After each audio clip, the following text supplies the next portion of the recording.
All right, guys, we're gonna hop right into this one. This one's short and fast, so he grabs that inside gi, getting a good grip. He goes almost double, but he swaps over because of the pressure I put on the other side, and I start driving into him a little bit.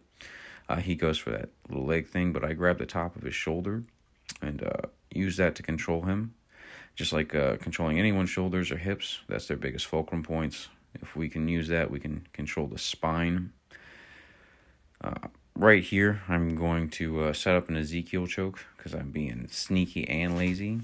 He's a little late to the defense here, unfortunately. He had a good idea of where he was going to put his hands in, but Ezekiel's are fast. They're not a very secure choke at all, and I'll explain this literally right here. Ezekiel's, there's a bunch of ways to defend him. Put your hand in, whatever you would like, but which one I typically use is actually peeling the fabric away. The fabric is under tension, and it's one of the easiest things to move because it's already right there. It's rigid. In one jerking motion, you can literally just pull off the grip, and then the choke's not there. And if you're able to pull that fabric, just really press on their elbow. They've got no cross collar choke or anything like that. You just shuck them off. And then he was explaining here again how he was working on trying to get that hand in, but unfortunately Ezekiel's are fast. So you can have the best laid plans, but unfortunately sneaky chokes and stuff like that, they get you a few times occasionally, but they're typically fast things that startle you or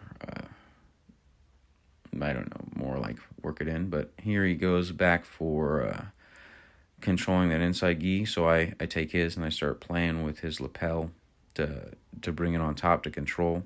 But here he does a good job of controlling the inside, and he brings me down, and he's controlling the posture, but he lets it go, and he comes back in, but he's controlling the inside still.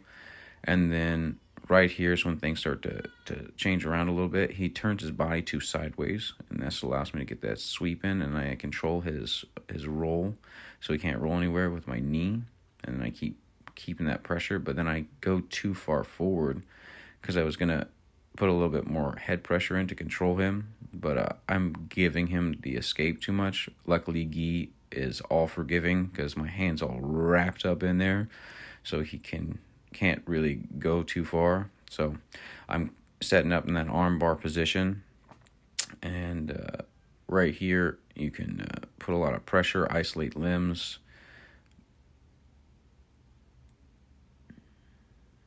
He's doing a good job of working his body posture back.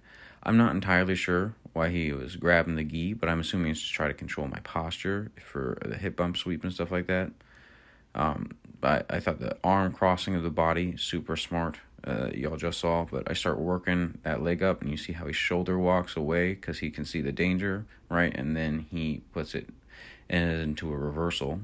So now I am in guard, and I'm going to open up more because I don't play a lot of closed guard. I'm more of an open guard player.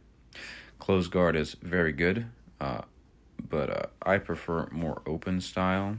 And I try to go for a sweep there, and it did not happen because how he kicked his leg out. He was more in line, so I was going to go for the sweep. And my body posture is very sideways right now, and I'm attacking the wrong side to be sideways on. If I was attacking, like, see how I swap over to this hand, I have a lot more dominance on this side. But that is the end of the roll. It's short rounds, so, yep.